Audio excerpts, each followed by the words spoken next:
ಇಲ್ಲಿ ನೀವು ಕೇಳಿರೋ 2 ಕ್ವಶನ್ ಕೂಡ ರಾಂಗ್ ಇದೆ.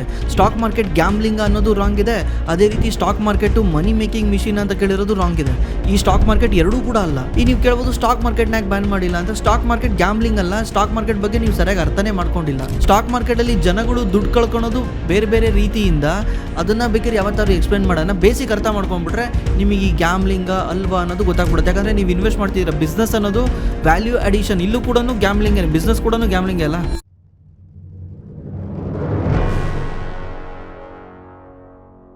Hi bro, it is the ethical question.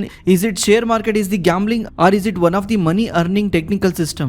Bro, ನಾವು ಇದ್ರ ಬಗ್ಗೆ ತುಂಬಾ ಆನ್ಸರ್ ಮಾಡಿದ್ದೀವಿ, ಇದ್ರ ಬಗ್ಗೆ ಜಾಸ್ತಿ ಎಜುಕೇಟ್ ಕೂಡ ಮಾಡಿದ್ದೀವಿ. ಸ್ಟಾಕ್ ಮಾರ್ಕೆಟ್ ಅಂದ್ರೇನು, ಸ್ಟಾಕ್ ಮಾರ್ಕೆಟ್ ಯಾವ ರೀತಿ ವರ್ಕ್ ಆಗುತ್ತೆ ಅಂತ. ಬಟ್ ಸ್ಟಿಲ್ ನೀವು ಈ ಥರ ಕ್ವಶನ್ ಕೇಳ್ತಿದ್ದೀರಾ. ಮೇ ಬಿ ಹಳೆ ವೀಡಿಯೋಗಳನ್ನ ನೀವು ನೋಡಿರಲ್ಲ ಅನ್ಸುತ್ತೆ. ಹಳೆ ವೀಡಿಯೋಗಳನ್ನ ಅದು ಯೂಟ್ಯೂಬ್ ತೋರಿಸೋದು ಇಲ್ಲ ಹೊಸೊಬ್ರಿಗೆ, ಅದರಿಂದ ಹೊಸೊಬ್ರಿಗೆ ಗೊತ್ತೂ ಆಗಲ್ಲ. ಬಟ್ ನಮ್ಮ ಕೆಲಸ ಏನು ಹೇಳಿ, ನಮ್ಮ ಕೆಲಸ ಎಜುಕೇಟ್ ಮಾಡೋದೇನೆ, ಸ್ಟಾಕ್ ಮಾರ್ಕೆಟ್ ಬಗ್ಗೆ ಎಜುಕೇಟ್ ಮಾಡೋದೇನೆ ನಮ್ಮ ಕೆಲಸ. ಇಲ್ಲಿ ನೀವು ಕೇಳಿರೋ 2 ಕ್ವಶನ್ ಕೂಡ ರಾಂಗ್ ಇದೆ. ಸ್ಟಾಕ್ ಮಾರ್ಕೆಟ್ ಗ್ಯಾಮ್ಲಿಂಗ್ ಅನ್ನೋದು ರಾಂಗ್ ಇದೆ, ಅದೇ ರೀತಿ stock market money making machine ಅಂತ ಕೇಳಿರೋದು ರಾಂಗ್ ಇದೆ. ಈ ಸ್ಟಾಕ್ ಮಾರ್ಕೆಟ್ ಎರಡೂ ಕೂಡ ಅಲ್ಲ. ಯಾಕಂದರೆ ನೀವು ಗ್ಯಾಮ್ಲಿಂಗ್ ಅಂದರೆ ಏನು ಅಂತ ಫಸ್ಟ್ ಅರ್ಥ ಮಾಡ್ಕೊಳ್ಳಿ. ಗ್ಯಾಮ್ಲಿಂಗ್ ಅಂದರೆ ಏನು ಹೇಳಿ? ಗ್ಯಾಮ್ಲಿಂಗ್ ಅಂದರೆ ಫ್ಯೂಚರ್ನ ಪ್ರಿಡಿಕ್ಟ್ ಮಾಡ್ದಲೇ ಏನೇ ಕೆಲಸ ಮಾಡಿದ್ರು ಕೂಡ ಅದು ಗ್ಯಾಮ್ಲಿಂಗೇನೆ. ಫ್ಯೂಚರ್ನ ಪ್ರಿಡಿಕ್ಟ್ ಮಾಡೋಕ್ಕೆ ಆಗಲ್ಲ ಗ್ಯಾಮ್ಲಿಂಗಲ್ಲಿ. ಎಕ್ಸಾಂಪಲ್, ನೀವು ಹೆಡ್ ಆ್ಯಂಡ್ ಟೈಲ್ ಆಡ್ತಿರ್ತೀರಾ. ನೀವು ಹೆಡ್ ಟೈಲ್ಗೆ ಏನಾದರೂ ದುಡ್ಡು ಕಟ್ಟಿ ನೀವೇನಾದರೂ ಹೆಡ್ ಟೈಲ್ ಆಡಿದ್ರೆ ಹೆಡ್ ಬೀಳುತ್ತೆ ಟೈಲ್ ಬೀಳುತ್ತೆ ಅಂತ ನಿಮ್ಗೆ ಹೆಂಗೆ ಗೊತ್ತಾಗುತ್ತೆ? 50% ಪ್ರಾಬಬಿಲಿಟಿ ಇದೆ ಅಲ್ಲಿ. 50% ಹೆಡ್ ಬೀಳ್ಬೋದು ಅಥವಾ 50% ಟೈಲ್ ಬೀಳ್ಬೋದು. ಅದೇ ನೀವೇನಾದರೂ ಅಂದರ್ ಬಾರ್ ಆಡಿದ್ರೆ ಅಂದರ್ ಬೀಳುತ್ತಾ ಬಾಹರ್ ಬೀಳುತ್ತಾ? ಒಂದು ಅಂದರ್ ಬೀಳಬೇಕು, ಇಲ್ಲ ಬಾಹರ್ ಬೀಳಬೇಕು. ಇಲ್ಲೇನಾಗುತ್ತೆ? 50% ಗೆಲ್ಲ ಚಾನ್ಸ್ ಇದೆ, ಅದೇ ರೀತಿ 50% ಸೋಲೋ ಚಾನ್ಸ್ ಇದೆ. ಈ ಗೇಮಲ್ಲಿ ನೀವೇನಾದರೂ ದುಡ್ಡಾಕಿ ಗೇಮ್ ಆಡಿದ್ರೆ ಏನಾಗುತ್ತೆ?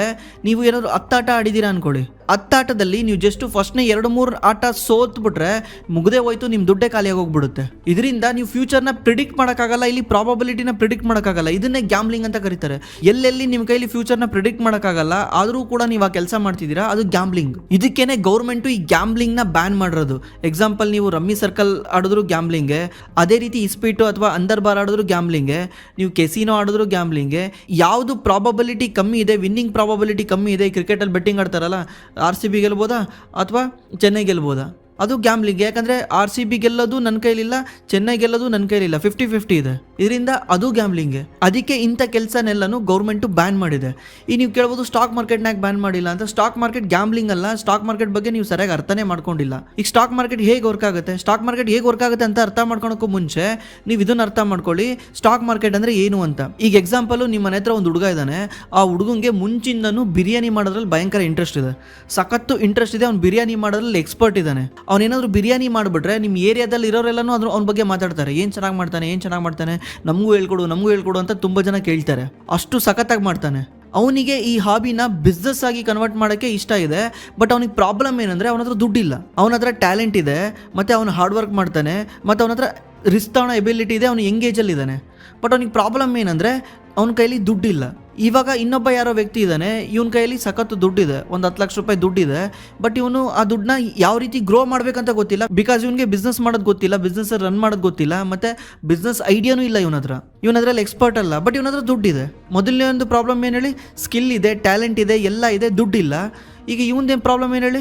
ಇವನಿಗೆ ಬಿಸ್ನೆಸ್ ಮಾಡೋದು ಗೊತ್ತಿಲ್ಲ, ಬಿಸ್ನೆಸ್ ಮಾಡೋಕೆ ಐಡಿಯಾನೂ ಗೊತ್ತಿಲ್ಲ, ಬಟ್ ಇವನ ಹತ್ರ ದುಡ್ಡಿದೆ. ಇವಾಗ ಇವನ್ ಪ್ರಾಬ್ಲಮ್ಮು ಮತ್ತು ಇವನ್ ಪ್ರಾಬ್ಲಮ್ಮು ಇಬ್ರು ಮ್ಯಾಚ್ ಆದಾಗ ಅಲ್ಲೇನಾಗುತ್ತೆ? ಈ ಬಿರಿಯಾನಿ ಮಾಡೋನು ಹೋಗಿ ಇವನ್ನ ಕೇಳ್ಕೊತಾನೆ, ನಂದು ಈ ಥರ ಐಡಿಯಾ ಇದೆ, ನಾನು ಈ ಥರ ಬಿರಿಯಾನಿ ಶಾಪ್ ಓಪನ್ ಮಾಡ್ಬೇಕಂತಿದ್ದೀನಿ, ನನಗೆ ಇನಿಷಿಯಲಿ ಒಂದು 10 ಲಕ್ಷ ರೂಪಾಯಿ ದುಡ್ಡು ಬೇಕಾಗುತ್ತೆ, ಇನ್ವೆಸ್ಟ್ ಮಾಡ್ತೀರಾ ಅಂತ ಕೇಳ್ತಾನೆ. ಅದಕ್ಕೆ ಇವನು ನನಗೇನು ಸಿಗುತ್ತೆ ಅಂತ ಕೇಳ್ತಾನೆ. ನಾನು ಇನ್ವೆಸ್ಟ್ ಮಾಡ್ತೀನಿ ಸರಟ್ಟು, ನನಗೇನು ಸಿಗುತ್ತೆ ಅಂತ ಕೇಳ್ತಾನೆ. ಇವನು ನನ್ನ ಹತ್ರ ಕೊಡೋಕ್ಕೇನೂ ಇಲ್ಲ, ಬಿಕಾಸ್ ನನ್ನ ಹತ್ರ ದುಡ್ಡು ಇಲ್ಲದಕ್ಕೆ ನಿನ್ನ ಹತ್ರ ಬಂದಿದ್ದೀನಿ, ನಾನೇನು ನಿನಗೆ ಕೊಡೋಣ? ನನ್ನ ಮನೆ ಅಡ ಇಡೋಕ್ಕಾಗತ್ತಾ, ನನ್ನ ಕಾರ್ ಅಡ ಇಡೋಕ್ಕಾಗತ್ತಾ, ನನ್ನ ಸೈಟ್ ಅಡ ಇಡೋಕ್ಕಾಗತ್ತಾ? ಅಡ ಇಟ್ಟಂಗಿದ್ರೆ ನಾನು ಅಡ ಇಟ್ಟೆ ದುಡ್ಡು ತಾಣ್ತಾ ಇದ್ದೆ. ನನ್ನ ಹತ್ರ ಕೊಡೋಕ್ಕೇನೂ ಇಲ್ಲ. ನಾನೇನು ಕೊಡ್ಬೋದು ಅಂದರೆ ನನ್ನ ಭರವಸೆ ಕೊಡ್ಬೋದು, ನನ್ನ ಬಿಸ್ನೆಸ್ಸಲ್ಲಿ ಪಾಲುದಾರಿಕೆನ ಕೊಡ್ಬೋದು. ಅಂದರೆ ನನ್ನ ಫ್ಯೂಚರಲ್ಲಿ ಏನೇನು ಲಾಭ ಮಾಡ್ತೀನಿ ಅದರಲ್ಲೂ ನಿನಗೂ ಒಂದು ಶೇರ್ ಇರುತ್ತೆ ಅಂತ ಹೇಳ್ತಾನೆ. ಈಗ ಎಕ್ಸಾಂಪಲ್, ಇವನೇನಾದರೂ ಬಿರಿಯಾನಿ ಶಾಪ್ನ ಓಪನ್ ಮಾಡ್ದ ಅಂದರೆ ಆ ಬಿರಿಯಾನಿ ಶಾಪಿಗೆ ಇವನು ಫಂಡಿಂಗ್ ಮಾಡಿರ್ತಾನೆ, 10 ಲಕ್ಷ ರೂಪಾಯಿ ಇನ್ವೆಸ್ಟ್ ಮಾಡಿದ್ದಾನೆ. ಅದಕ್ಕೆ ಇವನೇನು ಮಾಡ್ತಾನೆ? ಇವನ 50% ಕಂಪ್ನಿಯ ಓನರ್ಶಿಪ್ನ ಇವನಿಗೆ ಕೊಡ್ತಾನೆ. ಯಾರು 10 ಲಕ್ಷ ಇನ್ವೆಸ್ಟ್ ಮಾಡಿದಾನಲ್ಲ ಅವನಿಗೆ ಕೊಡ್ತಾನೆ. ನಾಳೆ ಒಂದು ದಿವಸ ಈ ಬಿರಿಯಾನಿ ರೆಸ್ಟೋರೆಂಟ್ ಗ್ರೋ ಆದರೆ ಈ ದುಡ್ಡು ಕೂಡ ಗ್ರೋ ಆಗುತ್ತೆ. ಯಾಕಂದರೆ 50% ಇವಂದಿದೆ ಓನರ್ಶಿಪ್ಪು, 50% ಇವಂದಿದೆ. ಇವಾಗ ಯೋಚನೆ ಮಾಡಿ, ಇನ್ನೊಂದು 5 ವರ್ಷ ಬಿಟ್ಟರೆ ಈ ಬಿರಿಯಾನಿ ಶಾಪ್ ಶಾಪು ಒಂದಿರೋದು 5 ಆಯ್ತು ಅನ್ಕೊಳ್ಳಿ, ಒಂದು ಬಿರಿಯಾನಿ ಶಾಪು 5 ಆಯ್ತು ಅನ್ಕೊಳ್ಳಿ. ಎವ್ರಿ ಇಯರ್ ಈ ಬಿರಿಯಾನಿ ಶಾಪು 10 ಲಕ್ಷ, ಒಂದೊಂದು ಬಿರಿಯಾನಿ ಶಾಪ್ 10 ಲಕ್ಷ ಲಾಭ ಮಾಡ್ತಿದೆ. 5 ಬಿರಿಯಾನಿ ಶಾಪ್ ಸೇರಿದ್ರೆ 5 ಲಕ್ಷ ಲಾಭ ಮಾಡ್ತಿದೆ. ಇದರಿಂದ ಇವ್ನಿಗೇನು ಲಾಭ ಐತೆ ಹೇಳಿ? 50% ಇವ್ನು ಇದೆಯಲ್ಲ, ಯಾರು 10 ಲಕ್ಷ ಇನ್ವೆಸ್ಟ್ ಮಾಡಿದ್ನಲ್ಲ ಅವ್ನು ಇದೆಯಲ್ವಾ, ಅವನು ಇನ್ವೆಸ್ಟ್ ಮಾಡಿರೋದು 10 ಲಕ್ಷ, ವರ್ಷಕ್ಕೆ ಇವನಿಗೆ 25 ಲಕ್ಷ ಲಾಭ ಬರ್ತಾ ಇದೆ ಈ ಬಿರಿಯಾನಿ ಶಾಪಿಂದ. ಯಾಕಂದ್ರೆ ಇವನು ಇನಿಷಿಯಲಿ ಈ ಬಿರಿಯಾನಿ ಕಂಪ್ನಿಗೆ ಇನ್ವೆಸ್ಟ್ ಮಾಡಿದ್ದಾನೆ. ಇವಾಗ ಯೋಚನೆ ಮಾಡಿ, ಇವನು ಏನು ಇನ್ವೆಸ್ಟ್ ಮಾಡ್ದಲೆ, ಬಿರಿಯಾನಿ ಶಾಪ್ ಓನರ್ ಏನು ಇನ್ವೆಸ್ಟ್ ಮಾಡ್ದಲೇನೆ ಇವನು 25 ಲಕ್ಷ ಲಾಭ ಮಾಡ್ದ. ಇವನು 10 ಲಕ್ಷ ಇನ್ವೆಸ್ಟ್ ಮಾಡಿ ಇವನು ಕೂಡ 25 ಲಕ್ಷ ಲಾಭ ಮಾಡ್ದ. ಇವಾಗ ಇಬ್ಬರಿಗೂ ಸೊಲ್ಯೂಷನ್ ಸಿಕ್ತಲ್ಲ. ಇವನು ಏನು ದುಡ್ಡಿಲ್ದಲೆ ಬಿರಿಯಾನಿ ಶಾಪ್ನ ಓಪನ್ ಮಾಡಿ ಗ್ರೋ ಮಾಡ್ದ, ಅದೇ ರೀತಿ ಇವನು ದುಡ್ಡನ್ನ ಎಲ್ಲಿಡಕ್ಕೆ ಗೊತ್ತಿಲ್ದಲೆ ಇವನು ಆ ಬಿಸ್ನೆಸ್ ಅಲ್ಲಿ ಇನ್ವೆಸ್ಟ್ ಮಾಡಿ ಇವನು ದುಡ್ಡು ಕೂಡ ಗ್ರೋ ಆದ. ಇಲ್ಲಿ ಇಬ್ಬರಿಗೂ ವಿನ್ ವಿನ್ ಸಿಚುವೇಶನ್ ಇದೆ. ಇವನು ಗೆಲ್ತಿದ್ದಾನೆ, ಇವನು ಗೆಲ್ತಿದ್ದಾನೆ. ಇದೇ ಸ್ಟಾಕ್ ಮಾರ್ಕೆಟ್. ಸ್ಟಾಕ್ ಮಾರ್ಕೆಟ್ ಬರೀ ನೀವು ಈ ಆಂಗಲ್ ಅಲ್ಲಿ ನೋಡೋದಲ್ಲ, ಸ್ಟಾಕ್ ಮಾರ್ಕೆಟ್ನ ಎಕನಾಮಿ ಆಂಗಲ್ ಅಲ್ಲೂ ಕೂಡ ನೋಡಬೇಕು. ಇವಾಗ ನೀವು ಬಿರಿಯಾನಿ ಶಾಪಿಗೆ ಇವನು ದುಡ್ಡು ಕೊಟ್ಟನಲ್ಲ, ದುಡ್ಡು ಕೊಟ್ಟ ತಕ್ಷಣ ಬಿರಿಯಾನಿ ಶಾಪ್ ಇವನು ಓಪನ್ ಮಾಡೋದ್ನಲ್ಲ, ಬಿರಿಯಾನಿ ಹೋಟ್ಲಲ್ಲಿ ಎಷ್ಟು ಜನ ಕೆಲಸ ಮಾಡ್ತಾರೆ, ಭಟ್ರಿಂದ ಹಿಡಿದು ಸಪ್ಲೈಯರ್ ಇಂದ ಹಿಡಿದು ಎಷ್ಟು ಜನ ಕೆಲಸ ಮಾಡ್ತಾರೆ. ಇದು ಎಷ್ಟು ಜನಕ್ಕೆ ಎಂಪ್ಲಾಯ್ಮೆಂಟ್ ಕೊಡುತ್ತೆ. ನೀವು ಜಸ್ಟ್ ಒಂದು 5 ಬಿರಿಯಾನಿ ಶಾಪ್ನೇ ಇಷ್ಟೊಂದು ಜನಕ್ಕೆ ಎಂಪ್ಲಾಯ್ಮೆಂಟ್ ಕೊಡುತ್ತೆ ಅಂದರೆ ಸಾವಿರಾರು ಕೋಟಿ ಬೆಲೆ ಬಾಳೋ ಕಂಪ್ನಿಗಳು ಎಷ್ಟು ಜನಕ್ಕೆ ಎಂಪ್ಲಾಯ್ಮೆಂಟ್ ಕೊಡುತ್ತೆ, ಎಷ್ಟು ಎಕನಾಮಿ ಕಾಂಟ್ರಿಬ್ಯೂಟ್ ಮಾಡುತ್ತೆ. ಇದನ್ನ ನೀವು ಗ್ಯಾಂಬ್ಲಿಂಗ್ ಅಂತ ಕರಿತಿದ್ದೀರಾ. ನಾವೇನು ಮಾಡ್ತಿದ್ದೀವಿ, ಫ್ಯೂಚರಲ್ಲಿ ಗ್ರೋ ಆಗೋ ಕಂಪ್ನಿಗಳಲ್ಲಿ ಇನ್ವೆಸ್ಟ್ ಮಾಡ್ತಾ ಇದ್ದೀವಿ. ಕಂಪ್ನಿ ಅಂದ್ರೆ ಏನೇಳಿ ಬಿಸ್ನೆಸ್ ಏನು ಮಾಡುತ್ತೆ, ಪ್ರಾಬ್ಲಮ್ನ ಹುಡುಕುತ್ತೆ, ಪ್ರಾಬ್ಲಮ್ ಹುಡುಕಿ ಆ ಪ್ರಾಬ್ಲಮ್ಗೆ ಸೊಲ್ಯೂಷನ್ ತಂದ್ಬಂದ್ಬಿಟ್ಟು ಅಲ್ಲಿ ವ್ಯಾಲ್ಯೂ ಆ್ಯಡ್ ಮಾಡುತ್ತೆ. ವ್ಯಾಲ್ಯೂ ಆ್ಯಡ್ ಮಾಡಿ ಕಸ್ಟಮರಿಂದ ದುಡ್ಡು ಮಾಡುತ್ತೆ, ಆ ದುಡ್ಡನ್ನ ಇನ್ವೆಸ್ಟರ್ಸ್ಗೆ ತಗೊಂಡು ವಾಪಸ್ ಕೊಡುತ್ತೆ. ಇಲ್ಲಿ ವ್ಯಾಲ್ಯೂ ಆ್ಯಡ್ ಆಗ್ತಿರೋ ಒಂದು ಎಲಿಮೆಂಟ್ನ ನೀವು ಗ್ಯಾಂಬ್ಲಿಂಗ್ ಅಂತ ಕರಿತಿದ್ದೀರಾ. ಸ್ಟಾಕ್ ಮಾರ್ಕೆಟ್ ಬಗ್ಗೆ ತಪ್ಪಾಗಿ ಅರ್ಥ ಮಾಡ್ಕೊಂಡಿದ್ದೀರಾ. ಸ್ಟಾಕ್ ಮಾರ್ಕೆಟ್ ಏನಂತ ನೀಟಾಗಿ ಅರ್ಥ ಮಾಡ್ಕೊಳ್ಳಿ. ಆಮೇಲೆ ನೀವು ಇದು ಕೇಳ್ಬೋದು, ನಾನು ಡೈರೆಕ್ಟಾಗಿ ಇನ್ವೆಸ್ಟ್ ಮಾಡ್ಬೋದಲ್ಲ, ಇದಕ್ಕೆ ಸ್ಟಾಕ್ ಮಾರ್ಕೆಟ್ ಯಾಕೆ ಬೇಕು ಅಂತ. ಸ್ಟಾಕ್ ಮಾರ್ಕೆಟ್ ಅನ್ನೋದು ಒಂದು ಲೀಗಲ್ ಸಿಸ್ಟಮ್. ಓಕೆ, ಈಗ ನೀವೇ ಯಾವ್ದಾನ ಹೋಗ್ಬಿಟ್ಟು ಬಿರಿಯಾನಿ ಅಂಗಡಿಗೆ ಹೋಗ್ಬಿಟ್ಟು ನಾನು ಒಂದು 10 ಲಕ್ಷ ಇನ್ವೆಸ್ಟ್ ಮಾಡ್ತೀನಿ ಅಂತ ಇನ್ವೆಸ್ಟ್ ಮಾಡಿ ಅವ್ನು ದುಡ್ಡು ತಗೊಂಡು ಓಡೋಗ್ಬಿಟ್ರೆ ಏನು ಮಾಡ್ತೀರಾ? ಅಲ್ಲಿ ಯಾವುದೇ ರೀತಿ ಸಿಸ್ಟಮ್ ಇಲ್ಲ, ಯಾವುದೇ ರೀತಿ ಪ್ರೊಟೆಕ್ಷನ್ ಇಲ್ಲ. ಆಮೇಲೆ ನೀವು ಯಾವ ಬಿರಿಯಾನಿ ಅಂಗಡಿಗೆ ದುಡ್ಡು ಬೇಕು, ಯಾವ ಬಿರಿಯಾನಿ ಅಂಗಡಿಗೆ ದುಡ್ಡು ಬೇಡ ಏನು ಗೊತ್ತೇ ಇಲ್ಲಲ್ಲ ನಿಮಗೆ. ಅದಕ್ಕೆ ಇದಕ್ಕೊಂದು ಮಾರ್ಕೆಟ್ ಬೇಕಾ? ಪೂರ್ತಿ ಈ ಥರ ವ್ಯವಹಾರ ಆಗೋಕೆ ಒಂದು ಮಾರ್ಕೆಟ್ ಬೇಕಾ? ತರಕಾರಿ ಮಾರ್ಕೆಟ್ಗೆ ಹೋದ ತಕ್ಷಣ ನಿಮಗೆ ಏನಕ್ಕೆ ಹೋಗ್ತಿರಲಿ? ತರಕಾರಿ ಬೇಕಂತ ಹೋಗ್ತೀರಾ. ಅದೇ ರೀತಿ ಶೇರ್ಸ್ಗಳನ್ನ ಬೈ ಮಾಡೋಕ್ಕೆ ನೀವೇನಿಗೆ ಹೋಗ್ತಿರಲಿ? ಶೇರ್ ಮಾರ್ಕೆಟಿಗೆ ಬರ್ತೀರಾ. ಅದು ಈ ಎಲ್ಲ ಶೇರ್ಸ್ಗಳು ಇಲ್ಲಿ ಬೈಸೆಲ್ ಆಗುತ್ತೆ, ಅದು ಶೇರ್ ಮಾರ್ಕೆಟು. ಮತ್ತು ಇದನ್ನೆಲ್ಲ ನೋಡ್ಕೊಳಕ್ಕೆ, ಕಂಟ್ರೋಲ್ ಮಾಡೋಕ್ಕೆ ಯಾರೋ ಒಬ್ಬ ಬೇಕು. ಯಾಕಂದರೆ ಇಲ್ಲಿ ಮೋಸಗಳು ಆಗ್ತಿರ್ತವೆ, ಅದನ್ನು ಕಂಟ್ರೋಲ್ ಮಾಡೋಕ್ಕೆ ಯಾರಿದ್ದಾರೆ? ಸೆಬಿ ಇದೆ. ಇದು ಸ್ಟಾಕ್ ಮಾರ್ಕೆಟು. ಸ್ಟಾಕ್ ಮಾರ್ಕೆಟಲ್ಲಿ ಜನಗಳು ದುಡ್ಡು ಕಳ್ಕೊಳೋದು ಬೇರೆ ಬೇರೆ ರೀತಿಯಿಂದ. ಅದನ್ನು ಬೇಕಾದ್ರೆ ಯಾವತ್ತಾದ್ರು ಎಕ್ಸ್ಪ್ಲೇನ್ ಮಾಡೋಣ. ಬೇಸಿಕ್ ಅರ್ಥ ಮಾಡ್ಕೊಂಡ್ಬಿಟ್ರೆ ನಿಮಗೆ ಈ ಗ್ಯಾಮ್ಲಿಂಗ ಅಲ್ವಾ ಅನ್ನೋದು ಗೊತ್ತಾಗ್ಬಿಡುತ್ತೆ. ಯಾಕಂದರೆ ನೀವು ಇನ್ವೆಸ್ಟ್ ಮಾಡ್ತಿದ್ದೀರಾ. ಬಿಸ್ನೆಸ್ ಅನ್ನೋದು ವ್ಯಾಲ್ಯೂ ಅಡಿಷನ್. ಇಲ್ಲೂ ಕೂಡ ಗ್ಯಾಮ್ಲಿಂಗ್, ಬಿಸ್ನೆಸ್ ಕೂಡ ಗ್ಯಾಮ್ಲಿಂಗ್ ಅಲ್ಲ. ಯಾಕಂದರೆ ಇವತ್ತು ನೀವು ಆಟೋ ತಗೊಂಡಿದ್ದೀರಾ, ಆಟೋ ತಗೊಂಡು ರೋಡಲ್ಲಿ ಓಡಿಸ್ತಿದ್ದೀರಾ, ಓಡಿಸ್ಬೇಕಾದ್ರೆ ನಿಮಗೆ ಗೊತ್ತಿಲ್ಲ ಎಷ್ಟು ಕಸ್ಟಮರ್ ಬರ್ತಾರೋ ಎಷ್ಟು ಕಸ್ಟಮರ್ ಬರಲ್ಲ ಅಂತ. ಬಟ್ ಪ್ರಾಬಬಿಲಿಟಿ ಎಷ್ಟಿದೆ? ನೀವು ಒಂದು ವಾರ ಆಟೋ ಓಡಿಸಿದ್ರೆ ಒಂದು ದಿವಸ ಒಂದು ಕಸ್ಟಮರ್ ಬರ್ದಂಗೆ ಇರ್ಬೋದಪ್ಪ, 2 ದಿವಸನೂ ಬರ್ದಂಗೆ ಇರೋಕ್ಕಾಗತ್ತಾ, 3 ದಿವಸನೂ ಬರ್ದಂಗೆ ಇರೋಕ್ಕಾಗತ್ತಾ, 4 ದಿವಸನೂ ಬರ್ದಂಗೆ ಇರೋಕ್ಕಾಗತ್ತಾ? ಬಂದೇ ಬರ್ತಾರಾ? ಇಲ್ಲಿ ಪ್ರಾಬಬಿಲಿಟಿ 50% ಇಲ್ಲ, 80% ಇದೆ ವಿನ್ನಿಂಗ್ ಪ್ರಾಬಬಿಲಿಟಿ.